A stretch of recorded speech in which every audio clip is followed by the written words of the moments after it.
HP ini boleh compact di 6,3 inci, tapi soal kamera, speknya tuh sama sekali nggak compact, bre. Fitur AI-nya juga bejibun, terus desainnya punya finishing yang mewah layaknya flagship yang berasa premium, bre. Dan yang nggak kalah penting, performanya nggak malu-maluin lah. Nih, ini buat anak muda yang suka tampil beda kayak aku ini ya, kayak Gen Z gitu, dan suka bikin konten, ini menarik sih. Dan ini adalah Oppo Reno 16 Pro 5G. Pilihan HP compact tuh makin terbatas, bre. Padahal menurut pengalaman pribadiku, dari saudara ataupun dari teman-teman itu malah pada nyari HP yang compact. Aneh ya, biar bisa masuk kantong katanya, biar lebih nyaman digenggam lah, biar bisa dipakai satu tangan secara natural lah, dan berbagai alasan lainnya. Kayaknya bre, HP baru tahun ini cuma ada beberapa opsi aja. Untungnya ada Oppo yang rilis Reno 16 Pro sebagai opsi HP compact di level mid-range. Oppo Reno 16 Pro ini hadir dengan layar compact 6,3 inci yang pakai panel AMOLED 144Hz dengan resolusi 1216 x 2640 pixel. Tapi bre, ada opsi untuk high screen resolution di 2640 x 1216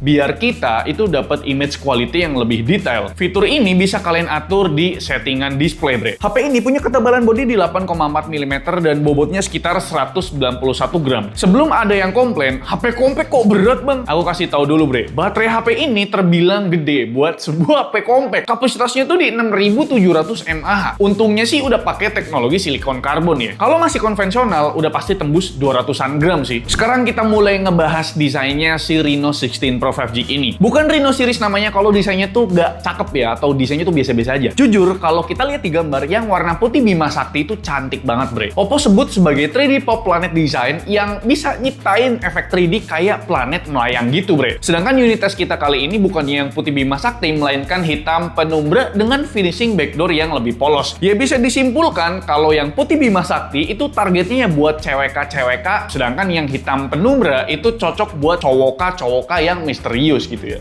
Soal build quality tentunya udah level premium, bre. Frame-nya itu udah pakai aluminium dengan keempat sudut yang melengkung biar ya nggak neken di telapak tangan pas lagi one hand mode. Backdoor-nya tentu aja pakai kaca tapi nggak disebutin nih pakai coating apa. Yang pasti feel-nya tuh yang matte ini cukup nyaman pas bersentuhan dengan tangan ataupun kulit, bre. Sedangkan layarnya itu diproteksi Corning Gorilla Glass 7i, dan soal IP rating, HP ini udah punya 4 IP rating sekaligus, ada IP66, IP68, IP69, bahkan IP69K buat jaminan proteksi ekstra kayak misalkan diajak berenang gitu. Dan sekarang kita mulai bahas spesifikasi dari HP ini. Pakai SoC dari MediaTek Dimensity 8550 Super dengan RAM LPDDR5X kapasitasnya 12 GB dan storage-nya pakai interface UFS 3.1, tapi sayangnya cuma ada satu pilihan kapasitas storage, bre, yaitu 256 GB. Menurut pengujian Geekbench 6, HP ini tuh bisa dapetin skor single core di 1545 poin dan skor multicore di 6089 poin. Tentunya udah bisa ngalahin Dimensity 8400 dan udah mepetin skornya Snapdragon XS Gen 4. Buat yang nanya gimana suhu dan konsumsi baterainya, kita jelaskan sambil ngetes gamenya aja, bre. Kita cobain tes 5 game dengan settingan Hyperboost di performance mode. Pertama, kita tes PUBG Mobile yang tentu aja stabil di 120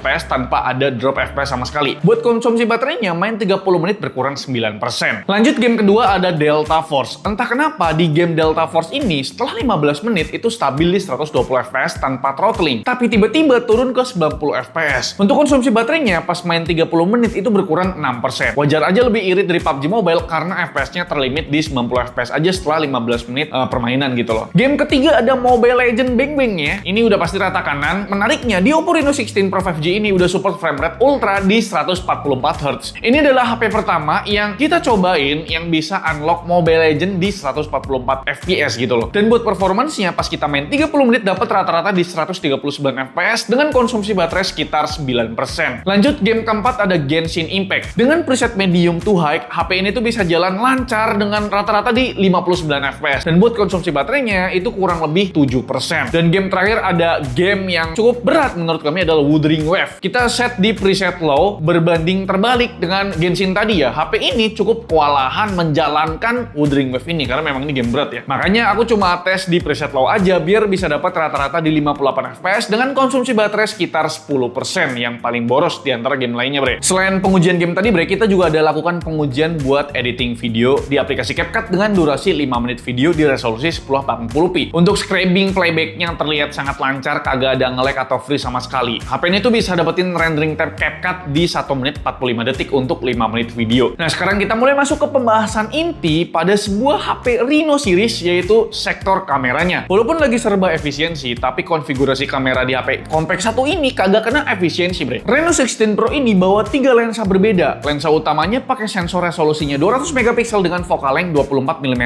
di bukaan f1.8. Terus ada lensa telefoto yang pakai sensor 50 megapiksel dengan kemampuan 3,5 kali optical zoom dan ada lensa ultrawide 50 megapiksel juga. Sedangkan buat kamera depan atau kamera selfie-nya resolusinya 50 megapiksel juga yang udah ultrawide selfie kamera dengan focal length 18 mm dan viewing angle ultra lebar di 100 derajat buat kebutuhan grup selfie, bre. Yang lebih istimewa, kamera selfie-nya ini udah punya autofocus. Gokil sekali. Kita lihat untuk hasil kualitas kameranya. Pertama ada foto main kameranya. Kalau buat foto landscape atau nature di siang hari, main kameranya tuh sangat bisa diandalkan karena udah ada fitur Pro HDR yang tetap bisa menyeimbangkan kontras antara sorotan matahari dan juga bayangan pada objek, bre. Sedangkan dynamic range-nya tentu aja sangat baik dan soal komposisi warna terlihat lebih natural ya, seperti apa yang mataku lihat gitu loh. Lanjut buat foto orang, kalau dipakai foto grup aku yakin gak akan ada yang komplain kalau wajah mereka atau muka mereka tuh ngeblur gitu loh. Bener-bener detail semua, bre. Bahkan di kondisi tengah bolong kayak gini nih, dengan sorotan matahari ekstrim, detail mukanya tuh masih bisa ke pick up dengan baik. Kalau di kondisi pencahayaan yang lebih netral, skin tone-nya tuh masih cukup natural tanpa efek beauty ya. Kalau buat hasil foto kondisi low light atau malam hari, aku ngerasa exposure-nya tuh masih cukup oke. Detail bangunan di background ya masih kelihatan cukup jelas, tapi memang di area gelap, noise reduction-nya tuh bikin detailnya agak turun. Kalau foto dengan cahaya yang cukup, ya skin tone-nya tuh natural yang ada di siang hari, tapi buat detail tekstur wajahnya udah mulai kekurangan detailnya, bre. Kita lanjut ke hasil foto lensa telenya. Pas aku tes portrait di focal length 85 mm, efek bokehnya nggak jauh beda sama main kamera tadi. Tetap dramatis ala-ala DSLR dan separasi antar objek dan background-nya tetap rapih terkendali.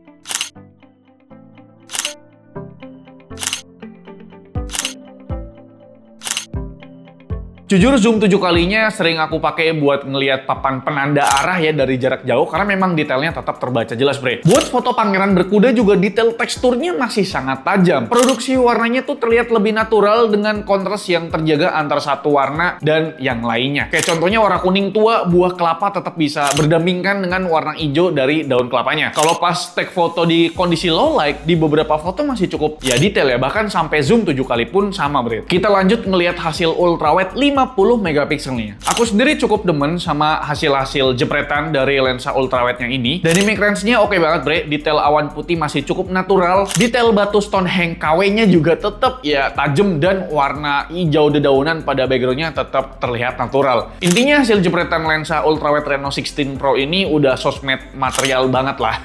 Cukup auto aja bisa langsung upload ke sosmed, bre. Terakhir buat hasil kamera selfie 50 megapikselnya. Uniknya kamera selfie di sini punya 3 opsi focal length. 18 mm yang ultrawide buat grup selfie ramean, terus di 25 mm yang masih bisa ya buat berdua atau bertiga, dan 50 mm buat selfie sendirian. Buat hasil skin tone-nya hampir nggak ada degradasi warna. Tetap natural tanpa efek beauty yang nora-nora gitu, bre. Foto dengan background yang punya warna kontras, separasi dengan objek terbilang ya sangat rapih. Lagi-lagi kalau ngomongin Reno series, kamera selfie-nya sih sama sekali nggak bisa disepelein, bre. Sekarang kita lanjut untuk kualitas perekaman videonya. Jadi, bre, Oppo Reno 16 Pro ini bisa ngerekam video up to 4K 60 fps di semua lensa. Dan gongnya itu bisa gonta-ganti lensa depan belakang sewaktu lagi ngerekam. Gak kayak Find X9s yang tempo hari kita tes ya. Tapi memang buat bokeh videonya cuma mentok di 1080p 30 fps aja, bre. Berikut untuk sampel perekaman videonya. Yo, halo bre, gue lagi ngetes kamera depan 50 megapiksel dari Oppo Reno 16 Pro yang resolusinya 50 megapiksel, bre. So far, sejauh video ini dibuat nih, bre, gue belum tahu sensor yang dipakai ini di Reno 16 Pro ini apa, karena emang belum rilis secara resmi di Indonesia. By the way nih, bre, di kamera depan kita bisa switch pindah-pindah lensa. Ini lensa ultra wide angle kamera depannya. Bisa juga ke 1 kali seperti ini atau zoom 2 kali. Dan kita tentunya juga bisa langsung switch ke lensa seperti ini, bre. Nah, di sini kita bisa ke ultra wide angle 1 kali, 2 kali seperti ini, 3 kali, atau telefoto yang paling tinggi adalah 170 mm 7 kali, bre. Kita bisa kembali lagi ke kamera depan, bre. Itu dia sampel video dari Oppo Reno 16 Pro di 4K 30 frame per second.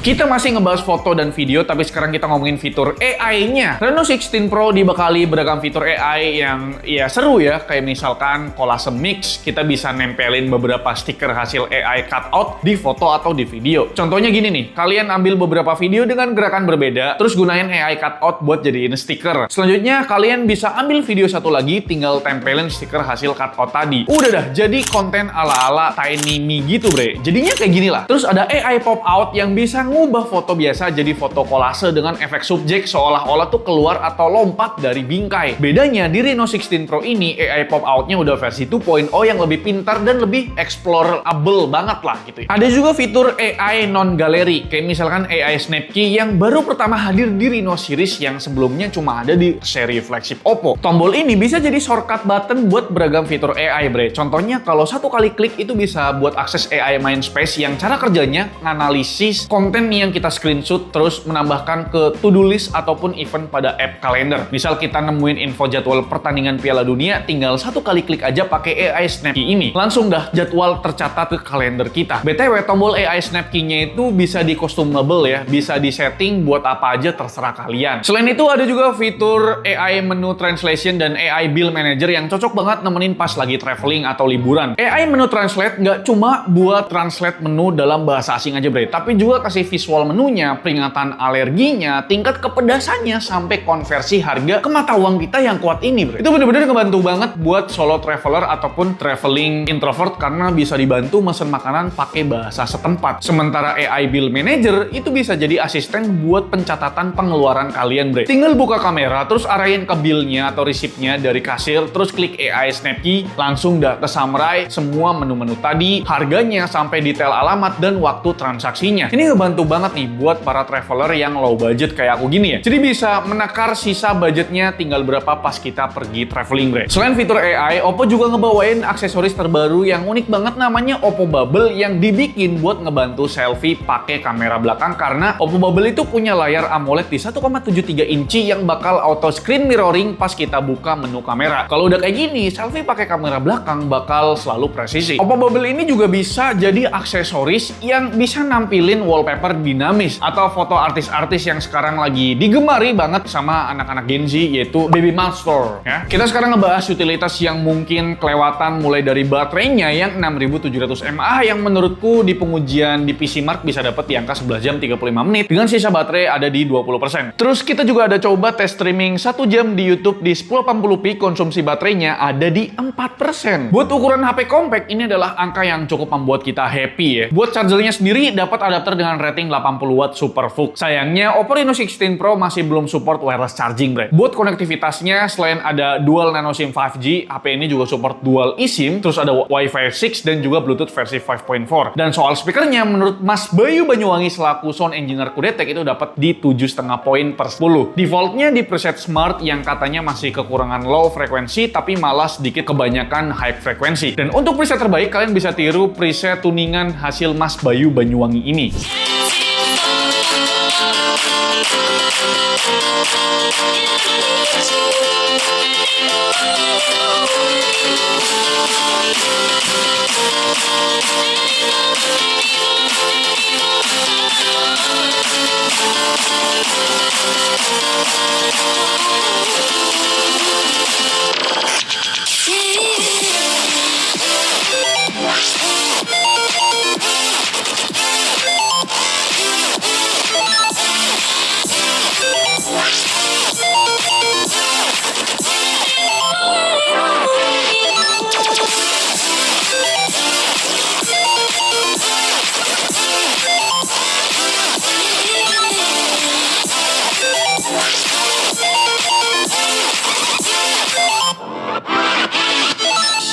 Dan sekarang kita masuk ke kesimpulan. Ini adalah HP compact yang desainnya cantik, terutama ya yang putih Bima Sakti karena ada finishing 3D Pop Planet Design. Tapi yang aku pegang ini juga nggak kalah ganteng, bre. Kameranya juga level flagship ya, karena semua sensornya itu proper. Bahkan ultrawide-nya tetap dapat sensor 50 megapiksel. Performance-nya juga lebih dari cukup ya buat penggunaan gaming dan juga produktivitas, bre. Terus fitur AI-nya juga melimpah dan seru-seru. Nilai plusnya lagi ada di jaminan 5 kali major update OS ya. Terus plus 6 security update update. Terus ada layanan after sales yang bisa diandelin lah. Kalau BBK Group aku rasa untuk after salesnya bagus. Palingan nilai minusnya ada di baterai yang ternyata belum seirit yang aku bayangin ya. 6700 mAh cuma dapat 11 jam setengah ya. Semoga nextnya bakal dapat update software lagi yang lebih baik Bre, karena untuk urusan efisiensi ini tinggal nunggu update softwarenya aja gitu loh. Jadi kira-kira itu deh Bre untuk ulasan atau review dari kami mengenai Oppo Reno 16 Pro 5G. Gimana menurut kalian? Coba tulis di kolom komentar. Like video ini kalau kalian suka, dislike kalau kalian jelek banget, dan jangan lupa untuk tekan tombol hype kalau misalkan kalian belum nge-hype video ini supaya video kita bisa